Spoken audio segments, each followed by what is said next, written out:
I'm going to be reviewing a book called Surface Detail today, which is a science fiction novel in the Culture series by Iain M.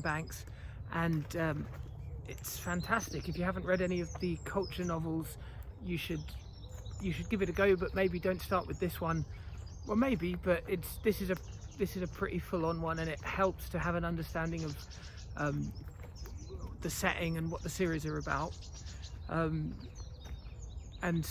so I'm going to talk in general terms about the book and give you my thoughts on it, and then if I'm going to reveal anything that would constitute a spoiler, I'll give you a warning before I do that, so you have time to skip ahead or turn off. So Surface Detail is one of the later Culture books. I think it's number 9 of 10. He wrote 10 books set in this shared universe. If you haven't heard of it, if you haven't heard of Iain M. He died quite recently, a few years ago, unfortunately. He was a writer of both science fiction under the name Iain M. and kind of dark literary fiction under just Iain Banks. His science fiction falls into two camps. There's a series of books set in the same universe, that's the Culture books, which this is one of. And there's a series of standalone science fiction books which are set at various other points in other solar systems sometimes, or sometimes in our solar system, but in the far future.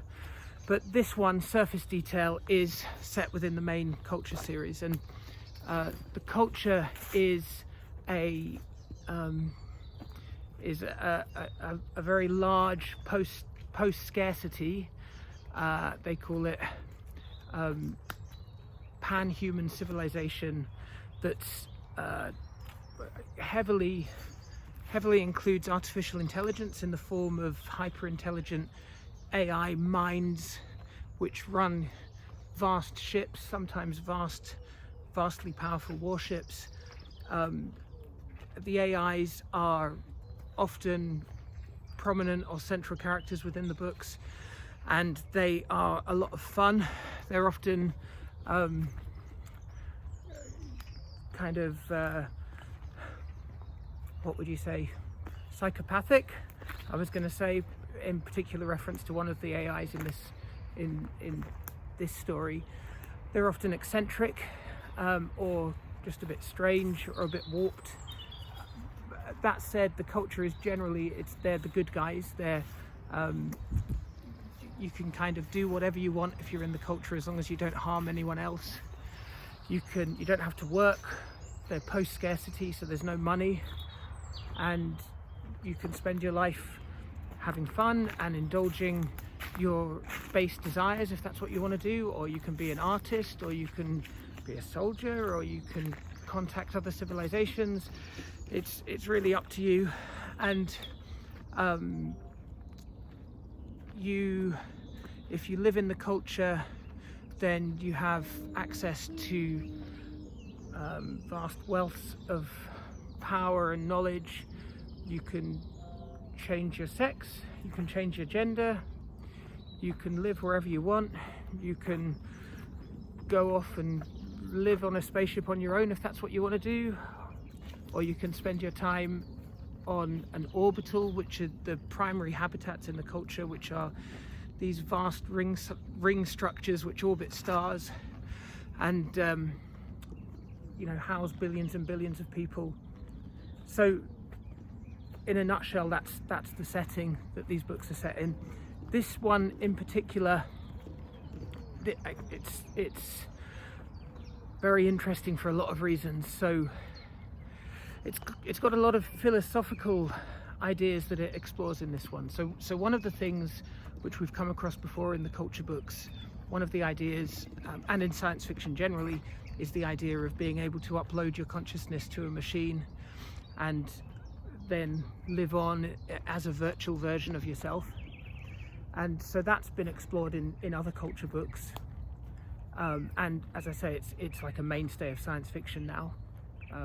It's like The Matrix, was like a mainstream example of it, or Altered Carbon recently on Netflix. So that's not a new idea at all. Although how much it was explored by Banks, I mean, he's definitely one of the people who's really explored those ideas a lot in science fiction.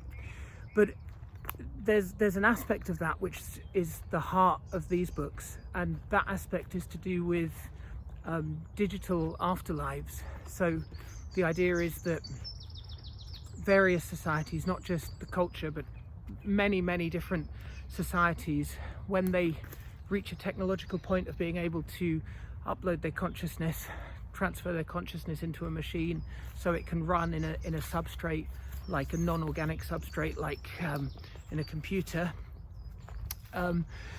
One of the things that societies often do is they construct a literal afterlife, so that when you die, you don't go back into a body. Yes, Wolfie, that's what I thought. You don't go back into a body, but you instead live in a virtual environment, and you can have all kinds of wonderful heavenly experiences until you get bored of them and you decide to just turn yourself off. But the other option which that throws up is the option of hell and punishment, and that's central to these books.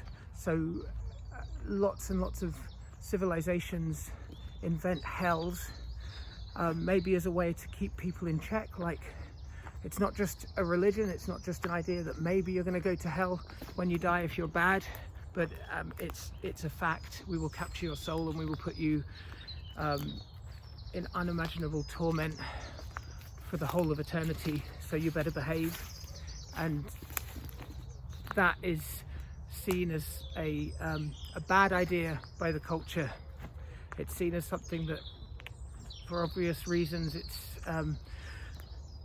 not a morally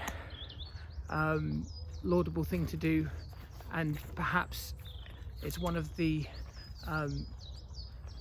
key definitions of a advanced civilization that they don't construct hells like this.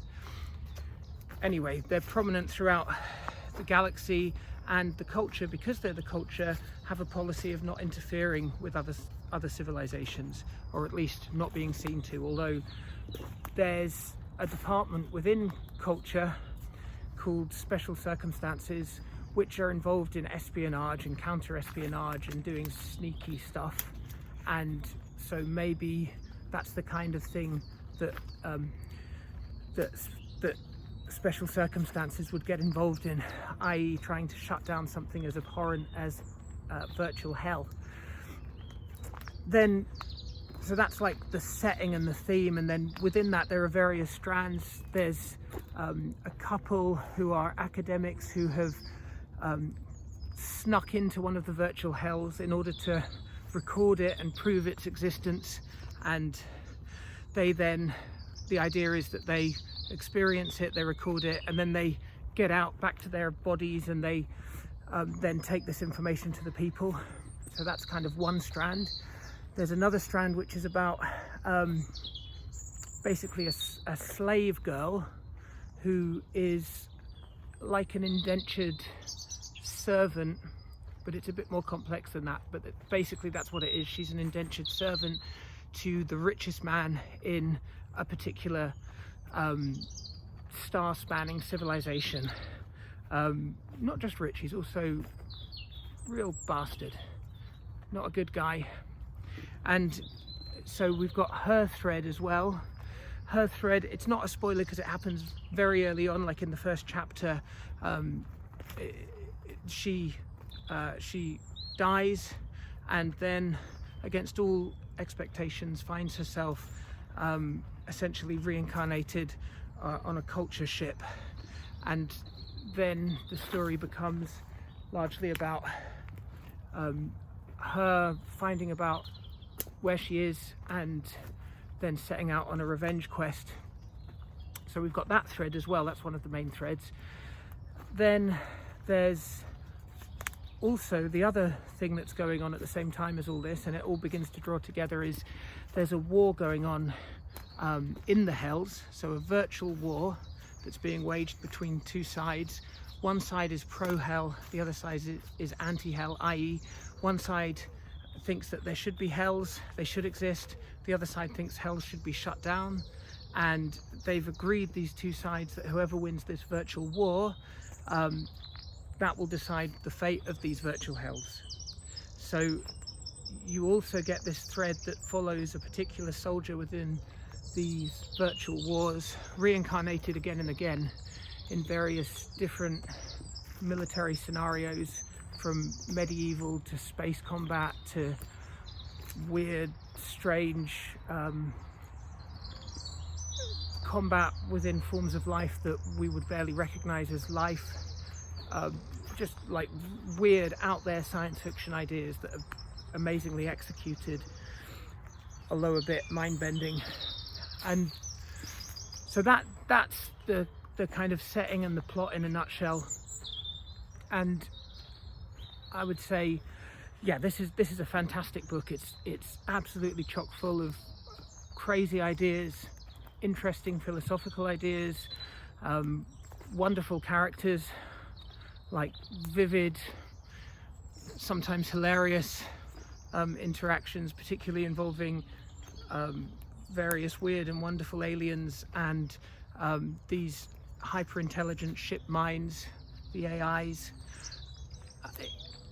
Iain Banks, he's a great writer, and his work is wonderful. And there's a lot of darkness here. Yeah, I agree, Wilfie, there definitely is a lot of darkness. Yeah, so there's a lot of darkness in these books, and that might put some people off. I wouldn't say it's pointless, but it really is extreme. It's like, you know, dialed up to 11, dark stuff, violent stuff. Some of the sequences are kind of difficult to read because they're so extreme, and then there's a counterpoint to that, which is like there's quite a lot of humor as well. There are even points, there are moments where it skirts on the edge of reminding me a bit of the Hitchhiker's Guide books, and I've always felt that with Douglas Adams. There are little bits, particularly you get these segments which are not following a particular character, but more of like an overview of a particular idea, a technology, or the state of the society, the galaxy, and they could almost be read by a kind of dark version of the Hitchhiker's Guide to the Galaxy. Maybe a version of the book that fell through a wormhole into a parallel dimension. A version of the Hitchhiker's Guide written by Douglas Adams, written by Iain M. Banks, would be quite interesting. So yeah, you have these moments which are kind of lighter. There's some of the interactions between the ships particularly are hilarious. So there is a lot of humor in there as well, but there's definitely a lot of darkness, and if you don't like dark stuff or you find it difficult, then maybe this isn't the right book for you. Either way, if you haven't read Iain M. Banks before, I'm not sure this is the best one to start with. I mean, maybe, but it's difficult for me to judge because I've read all of them, I think, at least once before. So a lot of the ideas I'm not coming at for the first time. I think if you were going to read one of these books and you haven't read one before, then I would probably start with The Player of Games, which is the second one, or maybe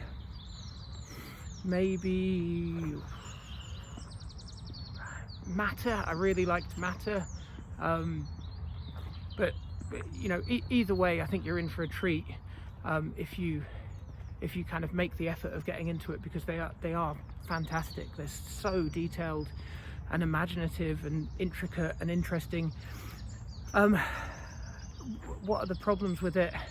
So I always find with Iain M. Banks, I always find that the perfect number of Iain M. Banks books for me to read is actually 1.5. So I read one and I absolutely love it. I'm really into it. I feel I could read another one.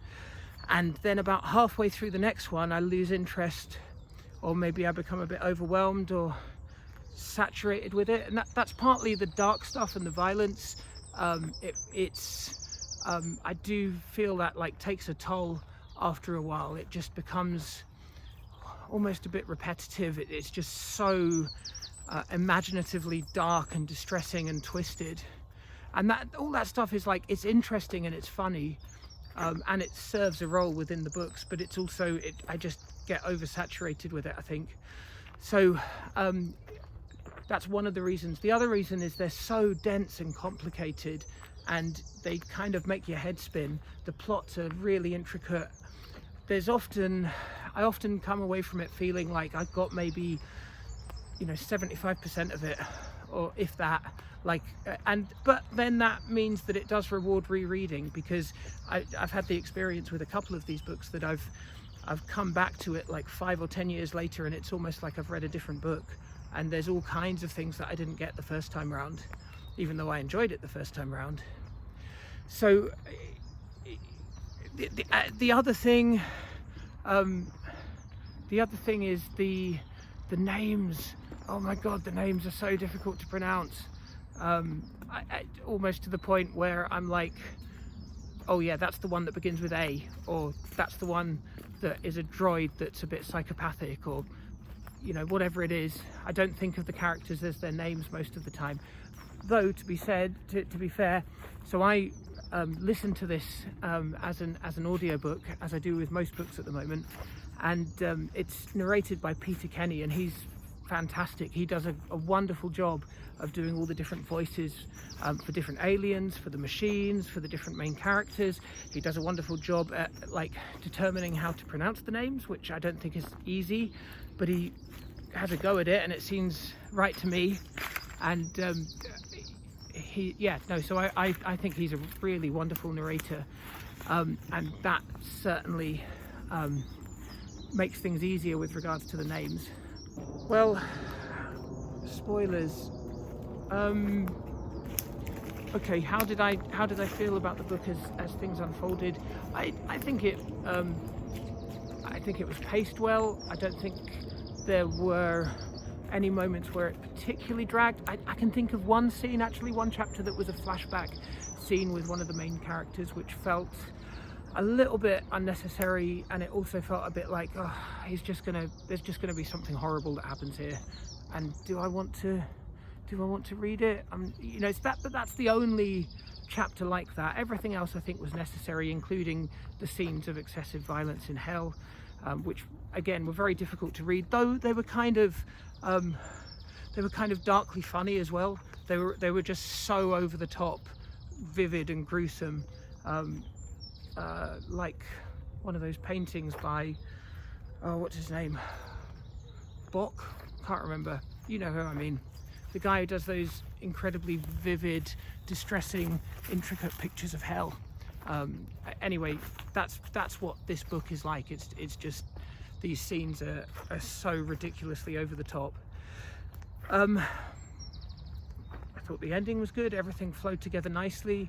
I don't really have any criticisms in that sense, and I don't really think there's anything spoilery that I would like to talk about. I think one thing that was good was the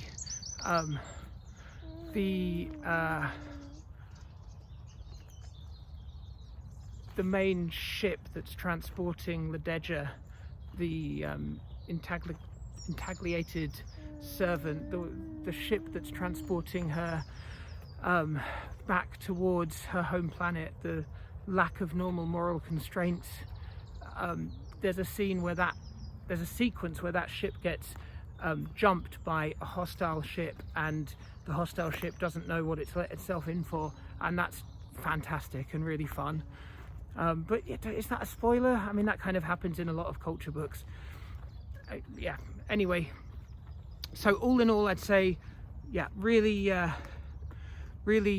great book. Maybe not the first one if you haven't read a culture book before, but definitely put Iain M. Banks on your radar if he's not already, which would be surprising if you're a science fiction fan.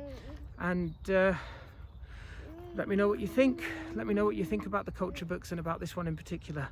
All the best. Bye bye.